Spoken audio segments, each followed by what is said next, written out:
queermusicals.com podcast. Hello and welcome to Represent the queermusicals.com podcast. My name's James Lovelock and today I am with David Cumming and Zoe Roberts. I'm going to get them to introduce themselves very briefly, even though I've already just done that, but we'll see how it goes. So David, do you want to say something about yourself, what you do, all that sort of thing? Hello everybody, my name is David Cumming. I am one quarter of Spitlip, the musical theatre company who are behind the now I guess we're calling it smash hit West End musical Operation Mincemeat, which is a weird thing to say, and we're also joined by my close friend and colleague and collaborator Zoe Roberts and wife in spirit and body. No, yes, hi. That's it. That's all we're guessing. That's all Zoe gets. That's it. Bye, everyone. No. The wife is always quiet. Yes, I'm another quarter of Spitlip, makers of said musical. Yeah.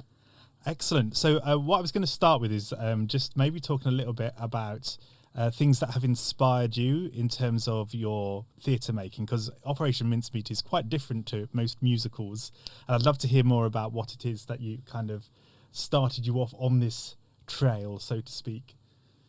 Yeah, I mean, we've been making comedy theatre together for over a decade now, which is important to remember when people say, "Ooh, overnight success, young theatre makers," and God, we wish that was true. It's nice to be called young, isn't it? But it's not true. If only we looked it too. So three of the makers within Spitlip, so Dave, myself, and Tash, who isn't here today, we've been writing with a kind of comedy theatre collective called Kill the Beast with another two guys for about 10 years, and we bonded over making weird, dark, physical theatre, sort of strange cinematic stories, taken to the fringe, going on national tours, that kind of thing, and then got to the point where we just wanted more people to like them, really. Yeah, and also, like, you know, a company of 5 people requires 5 people's wages to try and live off. And we were like, well, this work is great, but it's never going to make that much money. So we were like, well, what are we going to do? How are we going to do this? And so that company kind of formed 2 separate companies within itself. The boys went off to make Swamp Motel, who are a really cool, interesting, immersive theatre company. And we went off to make a musical, and we added a 4th member to our group. So it's me, Tash, Zoe, and then we added Felix to make up Spitlip. And then, you know, the rest is history, as we made the show together as 4. But in terms of inspiration, like early stuff would have been like League of Gentlemen, kind of weird comedy horror stuff that kind of treads the line of, it's very funny, but it's also kind of dark, and it's got this weird kind of through line of sadness throughout it. Yes. Stuff like, it's like South Park. Yeah. Book of Mormon, those kind of things. And then I guess, like, visually and theatrically, the early work of Les Enfants was quite important to us in 1927 with like what was it, animals and children's take to the streets. Yeah. That was a kind of interplay between projection and live performance, which we did a lot in Kill the Beast. And then who is it, Gecko, all their work, it's kind of very physical, kind of dance physical theatre company, like telling stories with your bodies. And Ad Infinitum, they were great as well, in terms of like using a physical body to kind of zoom in and out of different places, and people becoming objects, and just kind of having the fun of bodies becoming things or spinning around and becoming a different character, and that kind of smash cut style of theatre making that isn't just like a pin to play where it's one scene for 10 minutes. It's like, no, the scene might be 10 minutes long, but we've gone to 100 locations within that scene. Our attention spans are far too short for that. Yeah, absolutely. That's great. And I think one of the things I really love is the multi-rolling, and I think particularly the way that you are able to inhabit any character that you want to, pretty much, and particularly across genders as well. I wonder that's something that started quite early on in your work, or? Yeah, we've absolutely always done that, actually, since our first show was Kill the Beast. And I guess it probably was born rather than out of kind of being like, we're going to break boundaries with this. This is going to be crazy. No one's done it. We just went, well, I mean, I guess like the League of Gentlemen do in their work and stuff like that. When it comes to comedy, you're searching for the best person to play that character. So it seems just crazy to restrict yourselves in terms of gender, particularly when you're inhabiting these weird oversized bodies, you're living in a cartoonish world. So it would just be that we would be reading through scenes or scripts and we go, you're doing a funny voice, you be them. Great, okay, done, locked and loaded. Oh, well, if you're them, actually the other person will do that. And yeah, so it kind of grew from that. It just became part of what we do. We didn't really think about what we were kind of baking into our style. And so it was completely natural to us that we would bring that through into Operation Mincemeat when we were making that musical. I guess also partly because it's a historical story. It's based on a World War II spy story, which means that because of the world and how it works, it's largely a story inhabited by male characters and also has been told by mostly male voices to date. And when we decided to tell the story, we're like, oh God, this means another stage full of men. God, that's been done so many times. To death. It's so boring. But we kind of went, well, but this is the story for us. So we're going to work on bulking up the stories of the female characters within the narrative. Yeah. But also the other thing we can do is to cast it as we would any show. And, you know, there's 2 women and 1 man within the members of Spitlip who are on stage. So automatically we were like, well, we've got a nice imbalance here. We're going to have we're going to have more women on stage than we have men. We bulked out the cast with another guy and another girl. Yeah. So it means that actually this male character dominated story is actually told by a female dominated cast, which is really interesting and really fun and kind of helps us equal the balance out in that way. And then there's the wonderful things that switching those genders then allows us to do within this story. It's so fun to watch that sort of thing, I think. And I think the other thing that's really important from I guess from my perspective, coming at it from an LGBTQ perspective, is just how rare it is for people to be able to play against gender type, whether it's playing a gender that's and kind of going against what people expect, or whether it's playing a different gender to the gender that you usually inhabit. Yeah, I think it's a really interesting thing that happens with the show that actually I think is far more common in the fringe theatre circuit, but kind of has become we've kind of accidentally become radical as soon as we've transferred over to the kind of commercial scene. Yeah. Because you just don't see that happen on the big stages, whereas it's quite normal for a fringe theatre company to basically be like, we can't pay anyone, so we'll just have to do it ourselves, and you just play who you play. But yeah, in this show, the kind of crux of the thing about the gender swapping of the parts is that it isn't played crucially, isn't the joke. Yes, it's not a Mrs. Doubtfire. It's something else, in that the joke of the Monty character isn't that he is played by someone who doesn't identify as male. The joke is that he's an entitled buffoon and he represents everybody at the top of the kind of British establishment. Yes, that's the jokes that he has. None of the jokes are wink wink, I'm a woman. But what happens is when he swaggers on stage and walks around and gets to treat women like objects or downgrade them, and there's character Jean who does a lot for the mission, and then she dares to question one thing about him and he shuts it down immediately and says, you have to go make the tea again. And in that scene, when that happens, when Tash does it, you're seeing a woman take on and perform masculinity and all the power and ability that gives you, that the freedom that gives you as a person to treat people in different ways.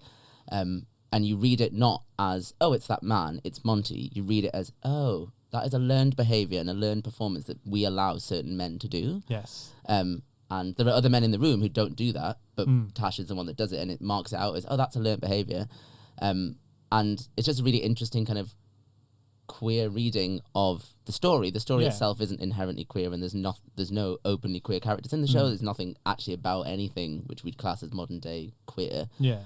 But the lens of over the top of the show, we've kind of put this queer lens on front, so it talks about queerness without actually speaking it on stage, if that makes sense. Yeah, absolutely. And it's so important, I think, because gender has become such a central thing to queerness. I mean, it always has been, but particularly over the last sort of 10 or 20 years, and the idea of non-binary identities and fluid identities and all of those sort of things. And I think that's one of the most exciting things about this show, is that it does open itself. I think for actors, and certainly actors that I work with or students that I work with who are non-binary, who suddenly look and go, oh, I can play anything. I can, I can inhabit this character in a different way as well. I absolutely love what you do, switching between Bevan and Hazelden as well. I think that's such a, because I think most of the roles you play in the show are male, aren't they, Zoe? Yes. I mean, like we said, it's a male dominated story, so the majority of the world is filled out by male characters. Myself and David both play one female, one wonderful, very female. important female. Mine goes by the name of Italia. Dave's is named Prezzo. You don't get that if you watch the musical. If you read the script, secret. you will. Yeah. And yes, so it's maybe worth clarifying actually, because in case people haven't seen the show. So there are 5 of us in the cast. There are 3 women, 2 men, and between us, we each play a kind of central role. And I'm trying to figure out the best way to say it. So we have Dave, who is male, who plays a male character primarily. We have Claire, who is female, who plays a female character primarily. And then the other 3 are switched for our kind of primary performance. And we've baked that into the script at this point, where we say Montague, as Dave was talking about before, now we've stated in the script for future productions, should not be played by a cis male. Yes. And Hester, one of the other key female roles, should not be played by a cis female. And obviously that opens it up to non-binary people, any other bodies, just to kind of throw and play around with gender there. But it once we started doing the show, we realised this is really importantly baked to the show now, that it will lessen what we're doing and what we're saying on stage if we take it back a step by kind of playing it more naturalistically. Also, with it being a musical, it is very much written into the music, because it's unlikely that a cis male will be able to sing half the notes that Natasha actually ends up having to sing just to fill out the harmonies. So actually, as a show, it's kind of locked in that sense. We'd have to rewrite it if you wanted to play it as the genders on the page. But also, as we say, that would just be for our view a boring version of the show. It would still be a good show, I think, but it would just not be as interesting. Wouldn't be saying as much. And off the back of that, a lesser version of that is where you actually asked the question. So my primary character is Bevan, who is this kind of authoritarian figure in the show. He's sort of adjacent to the main gang, who are kind of delivering the mission and having a lot of the fun. And he's kind of there, not really as a kind of as someone you're not supposed to like or not relate to, but he's kind of a voice of reason amongst insanity, let's say. But he's more of a straight character comedically. Be quite clear with this, straight in all the ways possible. And that would be quite boring to just play him for an entire show. And I think if we had a cast of 30, that would be the role I would probably just be playing, and it would be like, okay, well, time to go on and shout at some people, I suppose, or tell people about the war, I guess. But what we then do is in Act 2, I get another character, sort of principal character really, that I flip between, and he's called Hazelden, and he's the kind of idiotic buffoon who is over in Spain, where we send the corpse that is kind of the key to delivering Operation Mincemeat, and he is. I mean, he was a real guy that was over there in the mission. He was, he retired to Spain before the war to sort of play golf and hang out and drink sangria and have a lovely time. And then obviously war hit, and like so many people, he got kind of pulled in and drafted and got into doing his part. And then he, gets embroiled in this like top level spy deception operation. And we just love that idea of a guy who just really just wanted to live out his days on the golf course, suddenly finding himself in this utter like pressure cooker system. So he's more of a clown character. So I get to switch between the two of them. And again, all the stuff that we've been doing with Kill the Beast over 10 years just makes that super easy. It makes you go, actually, it's just, you can inhabit a different body at a drop of a hat, or putting on of a hat, key. Yeah, very key. Yes. But yeah, and it as a performer, it just brings it so much more joy. And the audience also, I think, love it on that level, because they enjoy me popping out seconds after storming out of a room, having, yelled at somebody, popping out being an absolute moron. There's a joy to that as well that you wouldn't get in a kind of more traditional casting. Yes. Yeah. I think it's great that it also, you get to play some of these opposites, because you have the same thing, David, don't you, with them, particularly with the Doctor that you play in the second half, and also with the wonderful cameo which you both have in all the ladies. Yeah. So I mean, the fun that we are just having a whale of a time on stage. That's there's no two ways about it. It's hard and it's tough and it's exhausting, but ultimately we are just having a lot of fun. I think we've always come from a background in theatre that like it's already make believe. Mm. So why can you not just go to that further step of just get the audience to believe that you are a new person? That's not an extra step really in our heads. Some people are like, well, no, because some people are obsessed with like, well, someone looks a certain way and therefore I can't unsee that body. And you're just like, well, that's just bullshit. I'm sorry. But, like, that's quite all right. But it's just not true. Like you can just, kids will just decide I'm a doctor, then all of a sudden be like, right, I'm a baker now. You're like, okay, cool. That's how play works. Yes. And yeah, the joy of just being able to shift, it's a skill, but it is a joy of being able to shift and come out as a completely different character. I mean, not getting too like technical about it, but we have done work on like changing our centers and like how we actually like sort of imaginary bodies. It's Michael Chekhov's stuff of like imaginary bodies and where your center is, and we take it to a kind of cartoony extreme of like I mean this isn't Mincemeat, this is Kill the Beast work, but like as in one of the characters from our first show, Boy Kit Pigs, was Robert Caligari, and he was the kind of main psychotic child who you followed throughout this story, and his center was like two burning Bunsen burners on his shoulders that as things got worse, he just got more and more like fire coming out of his. To be clear, that's an imagined center. We didn't literally have strapped Bunsen burners to David on stage. But like, and using those kind of quick images to be like, right, just imagine you've like that, and it gets you into the body immediately. I think it's because the pace that we like to work at, because again, our attention spans are tiny. We're incredibly impatient people. So again, one of the characteristics of our work is that kind of rapid fire, quick pace thing. Frenetic is a great word. Cinematic, that kind of thing. And as good as all of the kind of like, well, I need to think about my intention, I need to think about my backstory, who is this person, where have they come from? That's all fine if you've got 10 minutes to prepare before you go on as a character. We've sometimes got 5 seconds. Yes. So if that, like or on stage sometimes we are literally spinning, and putting a hat on and becoming a new person. So you don't really have time to kind of process all of that stuff.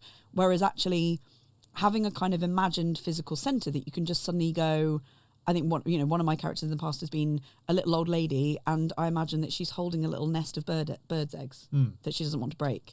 And so immediately your body can sort of snap into that, and then everything else comes with it because you've done that practice, you've done the thinking about it, and you've done that prep.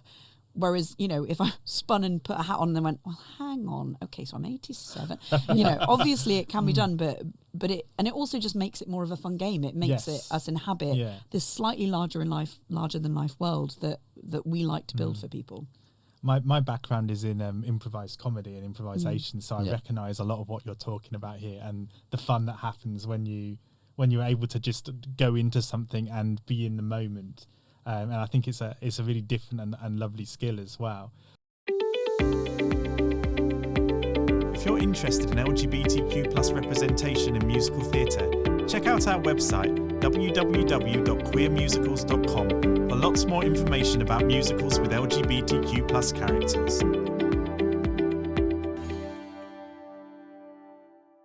I was going to ask where the voice fits into that as well, because I'm very aware that the voice, particularly because it's a musical, is such an important part of kind of getting between these characters and having to blend these characters together when you're singing. Because unusually for a musical, so many of the songs are ensembles. In fact, most of the songs. Yeah. There's only one solo. There's two solos. Two solos. Oh yeah. Forgot about yours, Dave. How dare It's you? a wonderful song. I listen to it every night. It's your toilet time, I imagine. It's my water time, Dave. I mean, it's really interesting.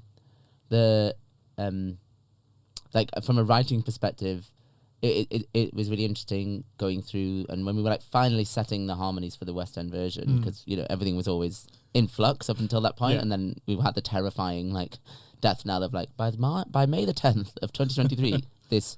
You have to have stopped. It's finished. You must finish it. You must finish it. We'd never had that feeling before. People were very cross. We hadn't finished it. And interesting conversations, like being like, "Oh, this feels too high for this to feel like we've passed." Like this note now passes into we've broken the edge of how high Monty's voice can go or Bevan's voice can go, and now you're like, now it feels girly, and you're like, okay, we have to change that. So like as writers, you have to be aware of it, and then as performers, we're changing accents, we're shifting the placement because our voices are very different as all our characters, and then you have to sing as that character, and it is I imagine, terrible for our voices ultimately. Like, it's a proper workout. I think, and part of the, I guess training actually to get to this stage where, we're in a long running show. We've been going for almost 6 months now, and we've got a fair few months ahead of us. And actually, again, we come from that comedy background of not having to really sing. We had occasional songs in our work, but mostly it was just scenes. And you can kind of be a lot more elastic with your voice in that kind of dialogue. Because you don't have to switch between your singing voice and your speaking voice are doing two slightly different things. And that transition of being able to maintain like character dialogue as a character, Hazelden's got a really strong West Country accent, and it's sort of in the back of my throat when it's up and down because he's very stressed and he's all over here. And then you go, he doesn't have to sing a lot, but you go, okay, well, when I do have to sing, I can't sing in that voice because I will absolutely collapse my larynx and do awful things. So you have to kind of pull it back a little bit and find somewhere in your normal singing voice where you can, put a little bit of the bells and whistles on, but you can also sustain it over a long period of time. So it's all of that has been learning as well. Yeah, and also learning to, particularly Chumley's voice, who's the kind of my main character, the brains behind the mission. He's a very eccentric, bizarre weirdo, basically, a lovable weirdo. And I used to do a lot of kind of his voice would go up and down quite a lot, and kind of quite cartoony and quite clownish. And basically, in a long run, that's impossible to do that and also sing all these top notes that I have to sing. Annoyingly, at the end of the show is when I have to sing all the highest notes I have to sing. And so you have to calibrate to and be like, okay, well, I'll sacrifice some weird endings of words like that in order to be able to hit the notes when I need to. But it kind of evens out into this kind of a more smooth kind of characterization, I think. And as Zoe said, being able to blend those voices, your speaking voice into your singing voice as a character really does help, because it feels that, and people say that the songs feel so characterful, and like how like you can really hear actually on the record that we did, the recorded version of the musical. Like, I'm always surprised. I'm like, oh God, that's the same person, but they sound completely different. It's really impressive. Yeah. And I think it's interesting when you factor in, because obviously we're doing some performing of gender in there with the people who are gender swapped. And again, it was something I think earlier on that it was easy to sort of try and perform too much the gender. And I remember with Bevan, my main character, I mean, my voice sits fairly low anyway. This is my kind of natural speaking voice. But I was sort of pushing him down a little bit further, to sort of get that authority and be like, well, I'm this authoritative man, so he probably should sit down there. And actually, I had problems with my voice, and one of the things that my an amazing vocal coach that I worked with, she flagged, and she was like, well, you're holding an almost monotone when you're speaking, and even when you're delivering, that character does a lot of raps as well, which are absolutely destructive on your voice, turns out. But she was saying that your muscle is kind of tense because you're holding this almost one note feel to it. And actually, you need to loosen up, and that person, wherever their voice sits, needs to be able to go higher and lower. And actually, that will be better for your voice, and it's more dynamic to listen to. Yeah. But again, it feeds back into that loop of going, actually, we're asking the audience to believe that I'm this authoritative man. It shouldn't be only because I'm speaking down. Hello, ladies and gentlemen. It's not that. But that also falls into like our own as performers and people's gendered expectations of that is what an authoritative man is. And actually a voice coach being like, no, like authoritative men just talk. They're not all low voice because they're men. They don't need to have a different voice.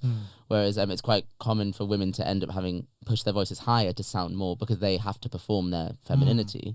And it's very interesting when you have those conversations being like, oh wait, like we all just assumed that because he was authoritative he'd have to be done, blah blah blah blah. And you're like, no, that's completely not true. That's just another way in which gender has fallen into your head, like it's been socialized into thinking. Yeah, absolutely. And it's fascinating as well thinking about trans and non-binary actors, right? And particularly people whose voices transition and how they have to re-find the voice and the pressures that are on them as well, in terms of when somebody transitions to a different gender, the pressures to try and sound as much like that gender as possible, when actually that thing that they're looking for, though they may be looking for, doesn't really exist. Yeah, indeed. Yeah. And so again, it's really lovely to have a piece of work that, hopefully in its longer life will be so accessible to to people who are trans, people who are non-binary, and also to people who want to play around with gender more as well. Yeah, Yeah, completely. I mean, that's what we're just hoping across the board that we're offering as well for, you know, this imagined future. Like, hopefully the show goes on and is available, and we get to stop doing it and sit down and have a pint, for Christ's sake. In the Bahamas. In the Bahamas. Our pint in the Bahamas we're really excited about. But in terms of the roles that we're creating, hopefully for future performers as well, and there's all sorts of stuff like that.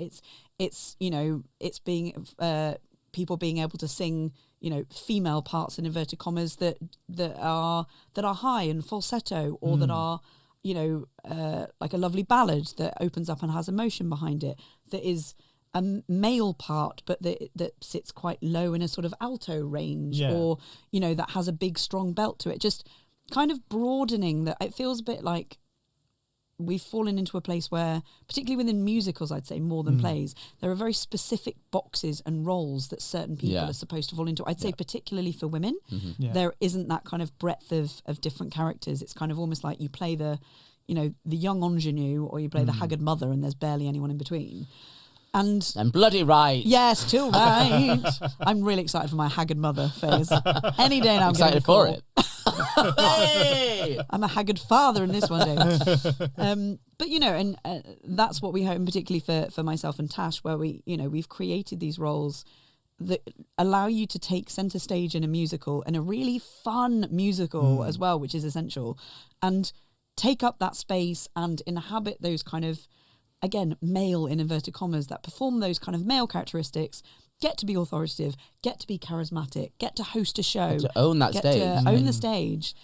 That's really great, and I hope will be exciting for a load of performers out there, and also inspiring for other writers to go, we need to think outside the box. We need to stop writing following certain formats that we've been taught to write to. And also, I guess, that you kind of spoke to it before with the part of Hester and the song Dear Bill, which everyone kind of latches onto because it's the main emotional part of the show.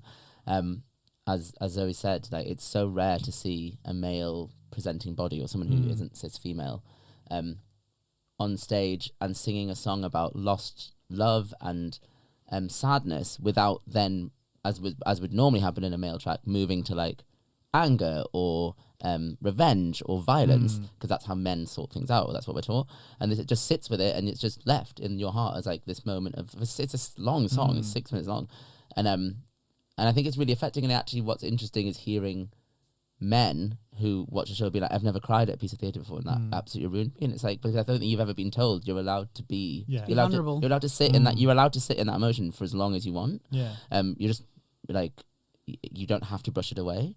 So that feels really important. And then, and that kind of also speaks to that visually, none of us look like these characters should look. Even those of us who are playing, like I'm a cis man, and I'm playing a cis man. I don't look at all like a man from the 1940s. I have an undercut, and I have my hair in a top knot, and I have a little quiff, and like, initially that was just because we're poor and we were making fringe theatre, and that's my wig natural budget was really low. It was nothing. And that was just what my hair was. But actually since then we've made a concerted effort to be like, everyone can have their own hair, their own colour hair, whatever they want, and you kind of have a weird 1940s-esque style on your head, but you can be however you want to be. And our covers, who are wonderful and amazing and play multiple tracks and cover different parts, they don't have to copy our hairstyles. Like, every actor can come into this and be like, you will just look how you look, and you will get to play on stage looking however you are, and get to play whatever part. And it really feels like, again, that we've accidentally done something quite radical, in that you are seeing bodies on stage that would be like, well, they don't look like a 1940s, but they don't look right. You're like, well, what are we saying there? Like, we're not in the 1940s. Also, that hugely excludes people of trans people, non-binary people of any colour that isn't white. You're like, what are we doing here, guys? Like, this is make-believe. Like, let's just cast good people in roles, and we will believe what they tell us they are. And it's all kind of inviting the audience into the game, isn't it? It's like the first image of the show is the curtain going up, and you see Tash as Monty on stage, smiling at the audience, feet up on a desk, chilled out, smiling at the audience, and in a man's suit, and immediately the audience go, oh, okay, cool. This is what's happening. Yeah. Okay, it's almost like our first joke with the audience is going, nothing is going to be quite what it seems, but you're going to buy it. And within, 10 seconds, everyone's forgotten about the fact that, they're watching some gender switching happening. Yeah, and I feel like it would be a bit of a disservice to a cast member to go, well, I don't know, you're a bit short to play this Navy captain or something like that. You think, well, in this world, who cares? Yeah, who cares? And it's interesting, one of our covers is an absolutely incredible performer, a guy called Christian. And he is, I would say, 6'3", 6'4"? Yeah, at least. And the guy is covering for Jack, I don't know, 5'10", 5'9". What are heights? I don't know. I'm small. Everything looks tall from down here. And again, there was, early on, because his body sort of presents drastically differently at first to the person, the role he's auditioning for. And everyone, you kind of have a conversation going, oh, is this going to be weird? Can he play this female part of Hester? Is that crazy? He's so tall. Will you believe it? And of course he can. Yeah. It would be crazy to go, well, anyone under 6 foot will believe that they're a woman, but actually 6 foot and a half. It's like some women are that big. It's just like, and and again, it's all part of that joy of the audience buying into the world that we're presenting to them with theatricality. It's the reason that the show we've written wouldn't work as a film unless the Muppets audition. Yeah. If you're listening, Jim Henson. Yeah, give us a call. But it wouldn't work because it's not naturalistic, but therefore we might as well lean into all of the wonderful tricks that allows us to play. And the more restrictive you are, the less fun you're going to have with it. Absolutely. I'm really glad you're talking about the swings and covers, because I was going to ask about that process of auditioning for the roles that you'd kind of been inhabiting for. And have written many, for many ourselves, years. and written for our other cast members, really, the roles, even the roles not written for us. Claire and Jack have been with us since, Jack's been with us since 2019 at the New Diorama. Claire's been with us since the end of 2019, beginning of 2020. So they've been with the show for going on 6 years now, and the roles have massively developed around them and around their performances. So we've created. So those 5 roles are really. They originated. Yeah, they're written for those performers. And I guess that was an anxiety for us as writers going into this, thinking about the long term, thinking about the future, was, have we written something that doesn't work unless it's these 5 people? Because our performance style is quite unique, our writing style is quite unique. So going into casting covers for these roles, it was quite scary, because we were, going, well, what if these people aren't out there? What if people... And turns out they absolutely are. Yeah. And we found 4 heroes who are incredible. Yeah, I mean, they're unbelievable. It happened to me slightly earlier than it happened to the rest of Spitlip, because I, when we were doing the Riverside run, so the year prior to the West End run, I broke my collarbone 7 days before we opened, cycling lovely. to rehearsals. It was great. It was wonderful. It was a really great break, actually. They did say it was a very 5-star break, they said at the hospital. I was like, well, that's all I ever get. But it did mean that I had to audition to replace myself. Only 24 hours after coming out of surgery, I was back in the rehearsal room, high on hospital grade medicine, trying to be like, can you play this part? And unfortunately, because they were busy doing the rest of the show and in panic stations, it was like, well, David, you've got to do this. Also, you're the only one that's ever played this part. You're the only one that actually knows it. And that was very difficult to do. We found Sean, and he's amazing. And then putting him in the show. But actually, as an actor, it was very hard to be like, give up that kind of, to hand over that space and be like, sure, like, this is not mine anymore, this is yours now.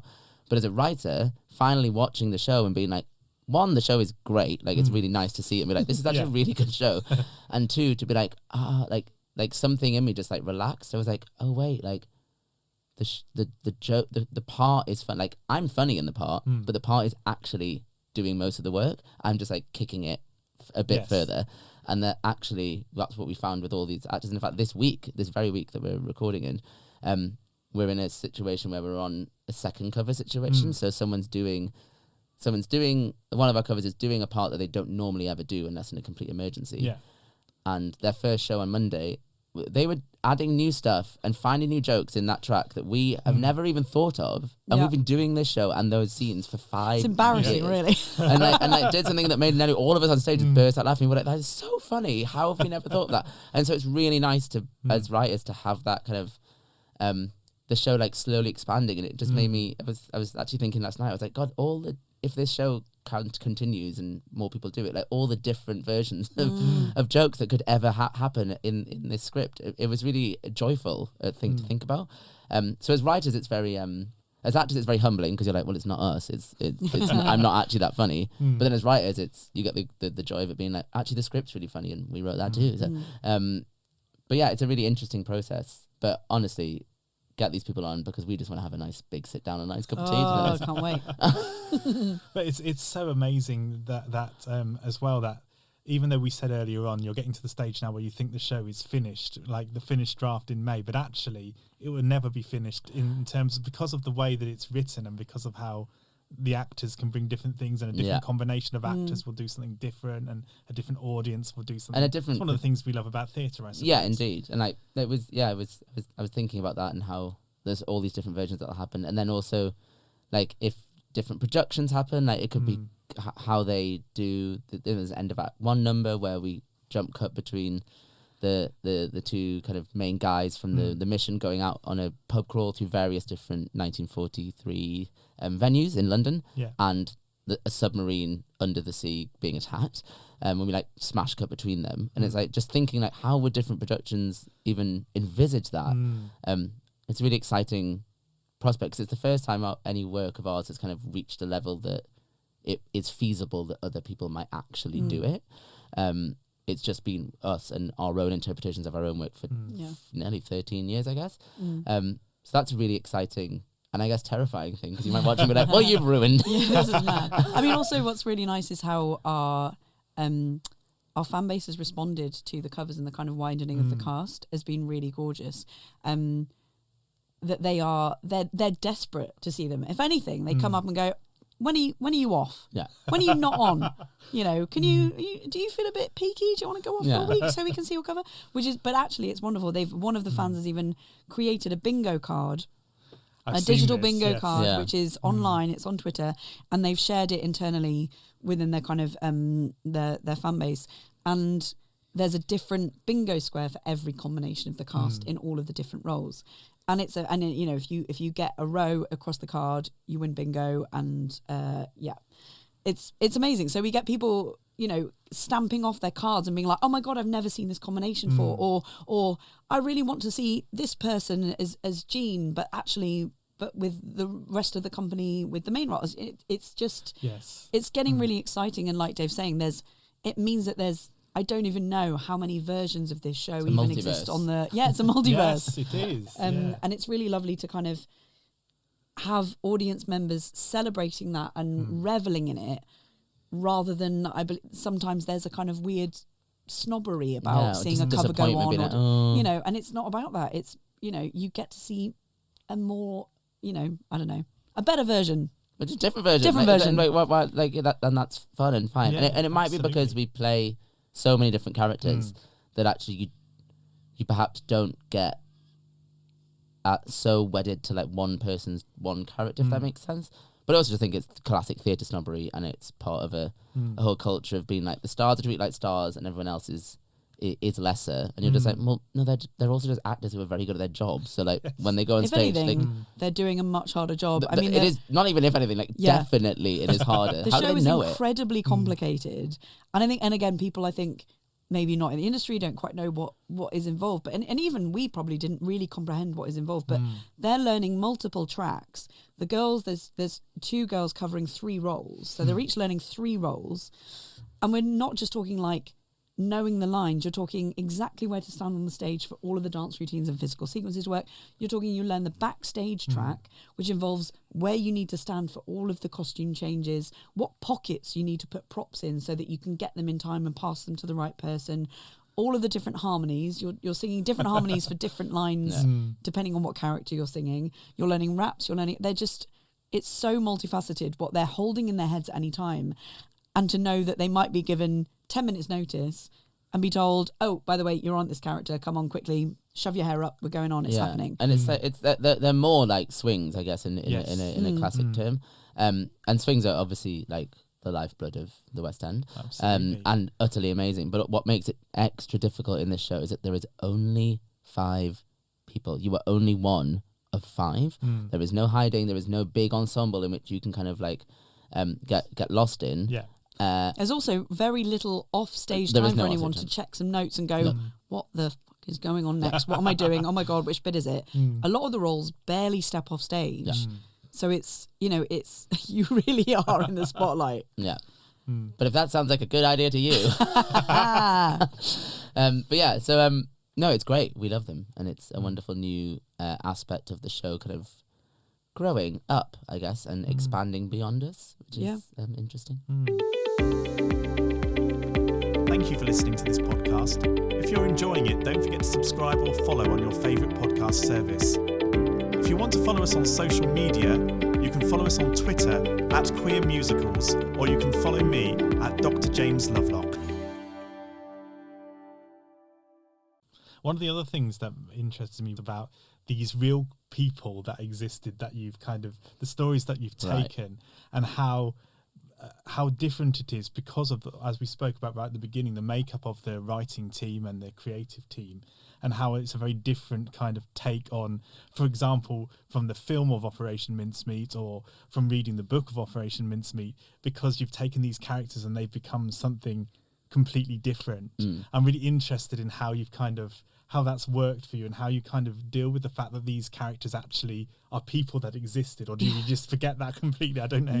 No, I think it's been it's the first time that we've adapted something like a real story.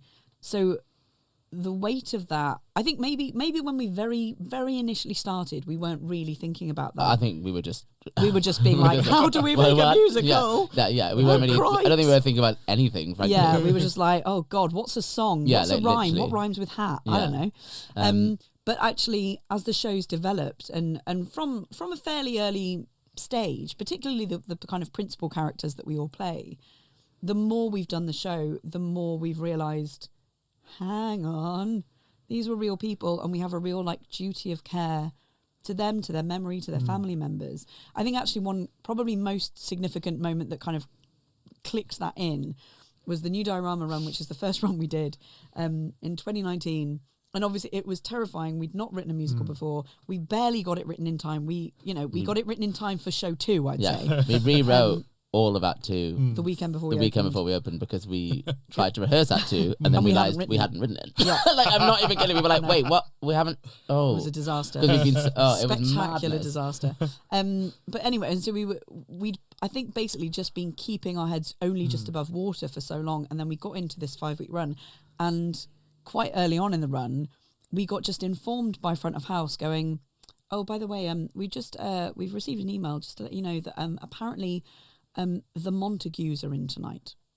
So you and for those who don't know, Ewan Montague is the so I play Charles Chumley, and then Natasha Hodgson plays Ewan Montague, and it was between the two of them that they were the kind of the two people that spearheaded the mission. So he was very influential in the actual story.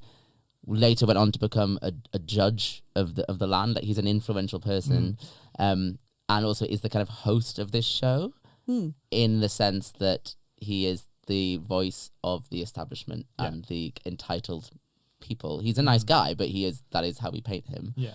He's charming, he's inventive, he gets stuff done, but he also does that with the privilege of the upper classes and everything that we all know comes along with that. So it was this terrifying moment before the show of going, oh, there's like 15 members of his family, including his son and daughter. No way. Wow. Yeah. Who were, I would say, in their they were in their 80s by then, yeah. And this is an all on the 80-seater front row. venue, just to point, like, they were the first 2 rows, the first 2 full rows. Full rows, full of Montagues. And obviously it was so daunting. Tash was absolutely terrified. Poor Tash. And just had to sort of go out and deliver and just go, well, hope they like it. And, we were all holding our breath going, oh my God, oh my God, oh my God, oh my God.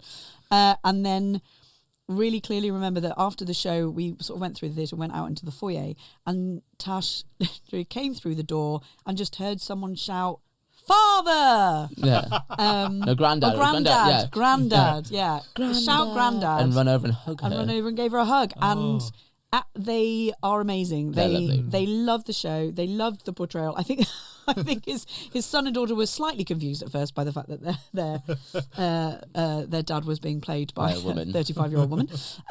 But they've been so supportive of the show ever since, and they've come along to every iteration. They were there for us on press night. They've been so wonderful, and it really kind of brought it down to earth that, that, like I said, the duty of care. These are real people. We can't lie. We can't lie. We can fudge bits here and there, but we can't just go like, and then he went off and, shot the king of Siam. You're like, no, he did not do that. You cannot say he did that. I wrote a song that was brilliant about that, but it got nixed. And the same for all of them. And I think like the Bevans have since come, his family have come, and it's amazing talking to them about, stories that they know about people that that they're family members when they grew up. It's all amazing. Yeah, we don't know if the Chumleys have come, but then that's a very Chumley energy to just fade into the background. Like, so maybe they've been and gone. And one actual amazing thing that's happened recently is that as a result of the West End show and the community of fans who call themselves the Mincefluencers. Yeah, it's very funny. When you read the books about like the Ben McIntyre book of Operation Mincemeat or Montague's own book, The Man Who Never Was, you don't really hear much about this character of Hester. If anything at all, you get the odd passing kind of reference to her. What the only thing we do know is that she was responsible for writing a fake love letter that was put in the wallet of the homeless man whose body they used. As kind of fake proof that he had a life, basically, that he had this girlfriend waiting back home as part of the ruse. And all we knew is that everyone else in the office tried to write it, and they passed it to... No one could get it to sound very good or real. And so they passed it to this woman who kind of oversaw the female side of the female team in MI5. And she was known colloquially as the Spin, and was kind of written off as this like 30-something, 40-something woman who is in the spinster. A spinster, sorry. Yeah. She was probably all of about 42. Yeah, and exactly. unmarried. Yeah, exactly. And yet she kind of came back and handed back this like beautiful pouring out of love on paper with the phrase, "Why do we meet in the middle of a war? What a silly thing for anyone to do." Which is we literally grabbed wholesale and just plonked in the middle of the song. And that's all history tells us that about her. And our fans, insanely, just I don't know how. Well, this is after them going, oh, you did research for the show, didn't you? We'd be like, we did our research. I don't know, we Googled probably 3 things here and 3 things there. They, and read a couple of articles. Back, we're just like, no, that's not good enough. Like, no, then we're gonna find her. And then they actually did. Like, within a matter of month, like a month, weeks, yeah.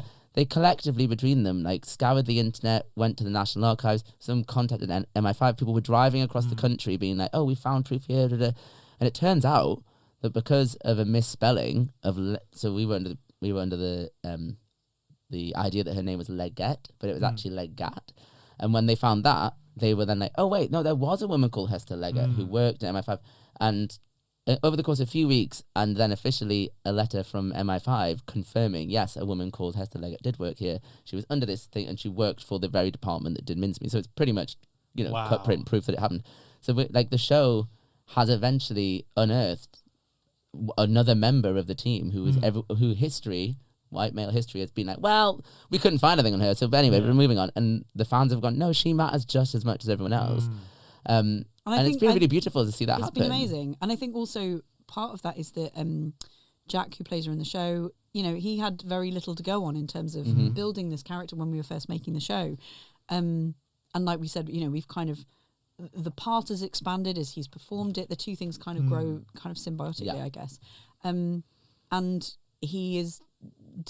night after night is delivering this character that audiences fall in love with. She's formidable, but she's got this kind of incredibly moving moment at the heart of it. She builds a real true friendship with Jean, one of the other characters, and they even sing a song together about the fact that they're not going to be the people that get the medals and get remembered from this because of who they are and their gender and where they sit in the team and the story. And I think part of that is why audience and members massively connect to these 2 women particularly. And Hester has the heart of a lot of audience members, and they, it feels really lovely now that we can fill in that part of her story and connect this portrayal of her which has garnered a lot of love and affection, to the real person who actually inspired it. It's just really gorgeous now that those two things will be connected. And we've found the family and they've come and seen the show. Wow. It's really, it's didn't know completely that. mad. It's completely mad. Yes, that's really great. And so that level again is we've never been very flippant about the fact that they are real characters. Yeah. And in fact, the show ends, and this is probably the hardest bit as writers that we were able to kind of tackle. We finally managed to work out how to do it, but ultimately the show ends with a tribute to the homeless man, Yes. whose body they used and whose identity they kind of refused to. Well, I mean, the official version of events when they finally released it, which they only did because a journalist got wind of the real event, so the government got ahead of it. So Monty's official version of events, they pretended that they'd asked a mother and father of a soldier who died, and that they were like, "Would you mind, giving his body over for further service?" That's completely untrue. They found the body of a homeless man, nicked it, didn't tell anyone, didn't ask his family. And so the show ends with a tribute to him, and as a result of, eventually his name's been put on a gravestone in Huelva as remembrance. But the show itself kind of does the service of remembering him. This kind of this person that's kind of haunts the production silently, and then we remind you, being like, you also forgot that he was real as well, didn't you? Because so did everyone else. Because there were louder, funnier people on stage taking up space. Exactly, and that's what happens in life. Yeah. And so then we hand it over to him, and I think that hopefully the show does that for every character. They get their moment in the sun, and they get a moment to show that everyone matters and that all these people are real. And yes, they are cartoonized versions of these people, I find it really funny as well, some of the characters, because having seen this right from the very beginning, like I think there was a time when did you have Bentley Purchase in it at one stage, and the racing driver was he never made it. He was in the script. We wrote some stuff, but then it all ended a little bit Toad Hall. We were just like, oh no, we don't like this. But we used to have Bentley Purchase in there. We used to have Jasper Mascaline, who's the war magician. We used to have I was going to say Spilsbury, but Spilsbury, we amalgamated the Bentley Purchase and Spilsbury into one person. Yeah, it took us a 5-week run and a rewrite to realise that you can't really have two corpse experts, one after the other, in a musical about a corpse. Because funnily enough, people are like, "Oh, this again." How do we distinguish between these two? So we've amalgamated the guy who loved kind of making practical jokes about corpses. He was he worked in the morgue. I can't think of he worked in King's Cross Morgue. He was a coroner. Bentley Purchase, and and he would he found death hilarious, which obviously we also found hilarious. And then there was Bernard Spilsbury, who was a pathologist, famous pathologist, who was doing a lot of kind of responsible for a lot of the invention of kind of crime scene investigation and pathology and that kind of stuff. And later quite widely debunked. Also funny. And so we were like, we can't, these just need to be the same person. We're going to take the best bits of both of them and smash them together into one sequin covered maniac. I think that is what's interesting about talking about this, is that we've been very lucky in that we've been able to do an iterative process of creation in front of an audience, and really, it's a blessing and a curse to be standing in your own work and to be like, well, this scene's shit. And you're like, that definitely doesn't work. But immediately, we have like, if it doesn't work after 3 nights, it's just, it's not the audience, it's us. I think I remember you doing that with the beginning of the show. I think at one of the Southwark Playhouse My runs. goodness, we've had so many beginnings. It turns out you can't really write the beginning to a show until you've written all of the rest of the show. Which is really annoying. And then you'll probably realise that you've written the opening, but it's just in the wrong place. Yeah, which is what we did. With Born to Lead, which is our current big opener, is now an amalgamation of Born to Lead, which previously was a duet that came probably 4 or 5 songs in. That was a duet between our main characters. And then we went, well, this is stating everything that we kind of are saying with the show.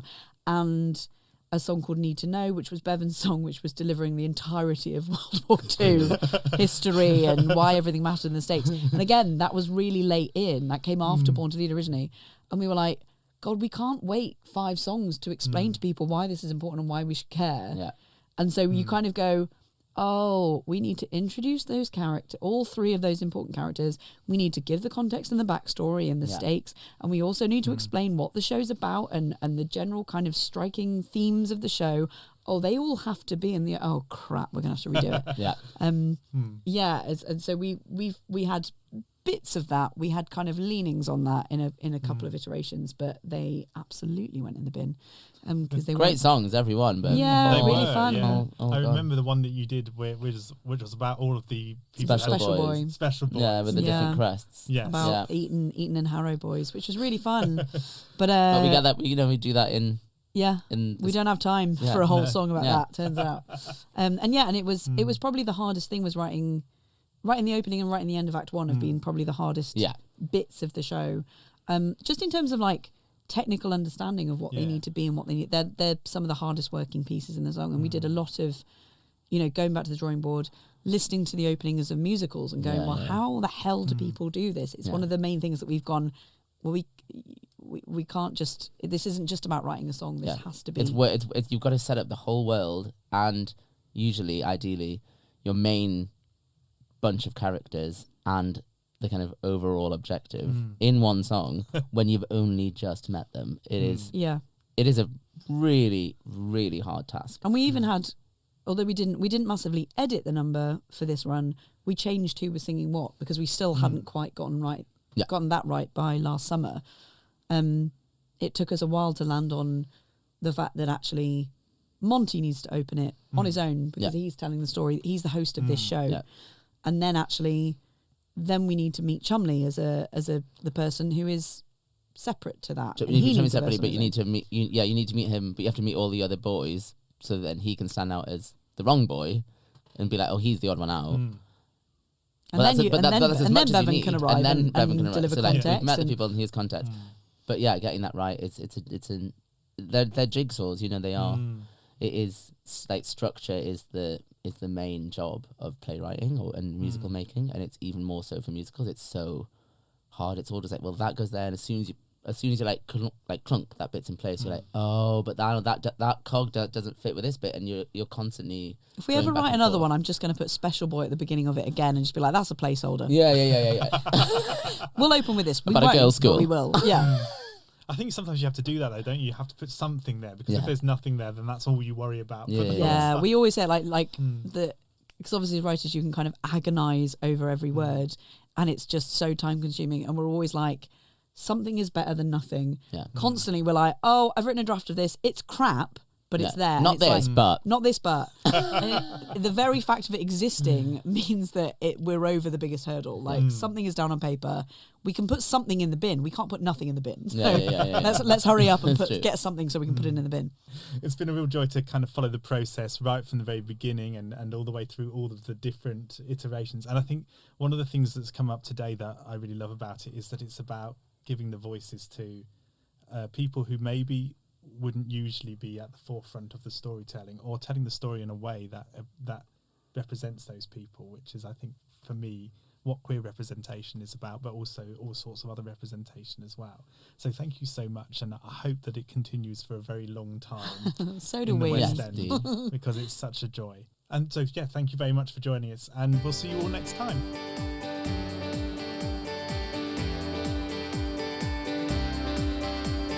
On Monday the 16th of October, queermusicals.com is putting on its very first concert at the Other Palace Theatre in London. A cast of West End performers will be performing new songs from musical theatre for LGBTQ characters. We hope to see you there. More information in the bio.